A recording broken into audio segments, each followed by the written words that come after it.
বাচ্য বাচ্য হচ্ছে বাক্যের প্রকাশভঙ্গি, আর উক্তি হচ্ছে ওই উপস্থাপনের ধরন। এই দুটো একটু ঝামেলা লাগতে পারে, তাই এই দুটো খেয়াল রাখা উচিত।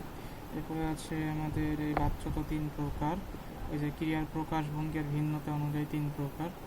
যাই হোক, তা এখন কর্তাবাচ্য নির্ণয়ের যেই উপায় সেটা হচ্ছে, যদি আমরা কর্তা পাল্টাই তাহলে ক্রিয়াও পাল্টে যাবে, কর্তা পাল্টালে ক্রিয়া পাল্টে যাবে। যেরকম ঝর্ণা ছবি আঁকে, এখানে যদি আমি বলি আমি ছবি আঁকি, তাহলে কিন্তু আঁকেটা পাল্টে আঁকি হয়ে যাচ্ছে। ঠিক সেরকমই আমি আগামীকাল বাড়ি ফিরবো, এটা যদি মানে কর্তা পাল্টাই যে সে আগামীকাল বাড়ি ফিরবে, এরকম হয়ে যাচ্ছে।